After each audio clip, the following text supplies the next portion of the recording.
Jhalod APMC ખાતે ઝાલોદ ધારાસભ્ય મહેશ ભુરિયાના અધ્યક્ષસ્થાને રવિ કૃષિ મહોત્સવનો થયો શુભારંભ। આ તારીખ 14/10/2025 મંગળવારના સવારે 11 કલાકે ધારાસભ્ય મહેશભાઈ ભુરિયાએ પ્રાકૃતિક ખેતી પદ્ધતિ અપનાવી અને બાગાયત ક્ષેત્રે અગ્રેસર બનેલા ખેડૂતોની મહેનતને બિરદાવી હતી। સમગ્ર ગુજરાત રાજ્યની સાથે દાહોદ જિલ્લામાં પણ તારીખ 7 ઓક્ટોબરથી 15 ઓક્ટોબર સુધી વિકાસ સપ્તાહની ઉજવણી કરવામાં આવી રહી છે। ત્યારે દાહોદ જિલ્લાના ઝાલોદ તાલુકામાં એપીએમસી ખાતે આજે ધારાસભ્ય મહેશભાઈ ભુરિયાના અધ્યક્ષસ્થાને રવિ કૃષિ મહોત્સવનો પ્રારંભ કરવામાં આવ્યો હતો, જેમાં કાર્યક્રમમાં પ્રાકૃતિક ખેતી કરનાર પ્રગતિશીલ ખેડૂતો પોતાના અનુભવો વર્ણવ્યા હતા અને સાથે જ ઉપસ્થિત મહાનુભાવોના હસ્તે પ્રાકૃતિક ખેતી કરનાર ખેડૂતોનું સન્માન તેમજ વિવિધ યોજનાઓનો લાભાર્થીઓને સહાય ચૂકવવામાં આવી હતી। આ પ્રસંગે ધારાસભ્ય મહેશભાઈ ભુરિયાએ જણાવ્યું હતું કે વડાપ્રધાન જ્યારે મુખ્યમંત્રી તરીકે ગુજરાતની ધરા સંભાળી હતી અને ખેડૂતોની આવક વધે તે માટે, ખેડૂતો વધુ સમૃદ્ધ બને તે માટે, ચિંતા થાય તે માટે અનેક યોજનાઓ અમલીકરણ કરી હતી અને વર્ષ 2005-6માં કૃષિ મહોત્સવની શરૂઆત કરી હતી અને વડાપ્રધાને ખેડૂતો માટે પ્રધાન કિસાન સન્માન નિધિ સહિત યોજનાઓ થકી કિસાનો સાથે આર્થિક મજબૂતી બક્ષી છે, જેનો લાભ આપણા દાહોદ જિલ્લાના આદિવાસી ખેડૂત ભાઈ બહેનો લઈ રહ્યા છે।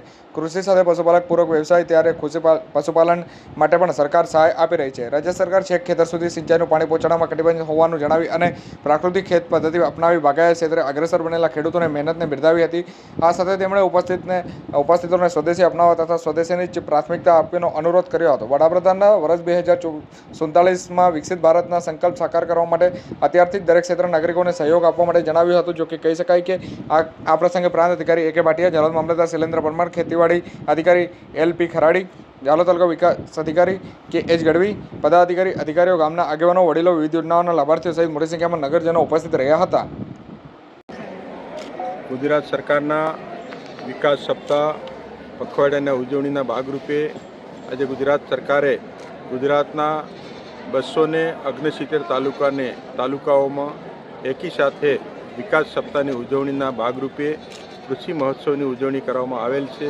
તો આજે અમારા ઝાલોદ તાલુકા ખાતે માન્ય પ્રાંત કલેક્ટર એ.કે. ભાટિયા સાહેબ, મામલતદાર શૈલેન્દ્ર પરમાર સાહેબ, અમારા તાલુકા વિકાસ અધિકારી ગઢવી સાહેબ, અમારા તાલુકાના પ્રમુખ બેન સુમિત્રાબેન વસૈયા, ઉપપ્રમુખ અનિતાબેન મસાર, રીટાબેન, અમારા જિલ્લાના સભ્ય અતુલભાઈ પરમાર, ઉપસ્થિત સૌ સન્માનિત અમારા સરપંચશ્રીઓ, તાલુકા સભ્યો, મોટી સંખ્યાની અંદર ઉપસ્થિત સૌ ખેડૂત ભાઈ બહેનો અને જુદા જુદા વિભાગના અમારા કૃષિ વૈજ્ઞાનિકશ્રીઓ, કૃષિ નિષ્ણાંતશ્રીઓ અને પશુપાલકો અને જુદા જુદા વિભાગના આજે અમારા સ્ટોલ લગાવી ઝાલોદ તાલુકાના ખેડૂત ભાઈ બહેનોને માર્ગદર્શન પૂરું પાડવાનું કામ રાજ્ય સરકારના વિવિધ વિભાગના કર્મચારીઓએ પોતાનો સ્ટોલ લગાવી અને દેશની સરકાર, રાજ્યની સરકારની ખેડૂત ભાઈ બહેનોને લાભની માર્ગદર્શન આપ્યું અને વધુને વધુ ખેડૂતો આજના કૃષિ મહોત્સવમાં જોડાયા અને દેશના પ્રધાનમંત્રી નરેન્દ્ર મોદી સાહેબનો જે 24 વર્ષ પૂર્ણ થયા એ